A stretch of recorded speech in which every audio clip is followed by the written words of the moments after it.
మత్తయి సువార్త 5వ అధ్యాయము 44వ వచనము.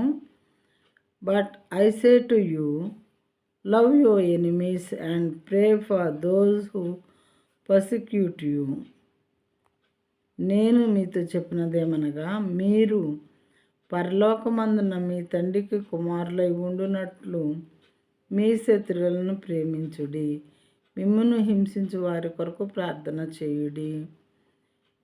మీరు పరలోకమందున మీ తండ్రి కుమారులై ఉండినట్లు. ఎక్కడున్నాడు మన తండ్రి? పరలోకంలో ఉన్నారు, అంటే స్వర్గంలో ఉన్నారు అని. నేను మీతో చెప్పినదేమనగా, మీరు పరలోకమందున మీ తండ్రికి కుమారులై ఉండినట్లు మీ శత్రువులను ప్రేమించుడి.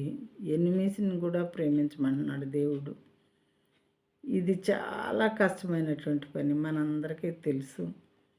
చిన్న మాట అంటేనే సహించలేము, మరి కొట్టేవాళ్ళని తిట్టేవాళ్ళని ఇంకెలా సహించాలి? అయినా కానీ దేవుడు సహించమంటున్నారు. నేనే మీకు ఎగ్జాంపుల్. నన్ను ఉమ్మి కూడా ఊసారు ముఖం మీద, కానీ తట్టుకున్నాను. ఎందుకు అనంటే మీకు రక్షణ ఇవ్వటానికి. మరి నేను ఆ హింసను తట్టుకోకపోతే మీకు రక్షణ అనేది లేదు అని మాకు తెలుసు. కాబట్టి ఆయన సమస్తము ఓర్చుకున్నాను. కొరడా దెబ్బలో కొట్టించుకున్నాను, ఉమ్మి వేయించుకున్నాను, జుట్టు పెరికించుకున్నాను. మరి ఎన్నో ఒక రకం కాదు, చాలా రకాలైన హింసలు నేను అనుభవించాను. కాబట్టి మీరు కూడా, నా బిడ్డలైన మీరు కూడా సహించండి. కొంతకాలం వరకే, మీరు ఆ లోకంలో ఉన్నంత వరకే మీ ఈ శ్రమలు.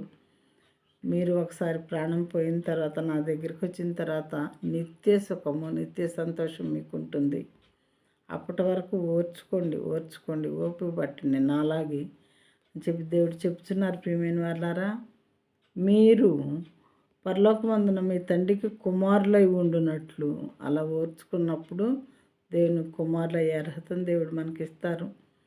ఇప్పుడైనా సరే కుమారులమే, కానీ పరలోక రాజ్యంలో స్థలం ఇస్తారు.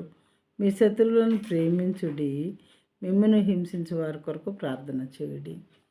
ఒక క్రైస్తవులు అయితే ప్రార్థన చేయటం చూశాను, మిగతా వాళ్ళ కోసం, వాళ్ళ చుట్టుపక్కల వాళ్ళ కోసం, లేదా వాళ్ళ దేశం కోసం, మరి ఇతర దేశాల కోసం ప్రార్థించడం చూశాను. కానీ మరి మిగతా ఎవరో కూడా వేరే వాళ్ళ కోసం ప్రార్థించడం నేనైతే చూడలేదు ఎప్పుడు కూడా. ప్రార్థించమని దేవుడు చెప్తున్నారు కాబట్టి వీళ్ళు నేర్చుకున్నారనమాట, దేవుని బిడ్డలైన వారు.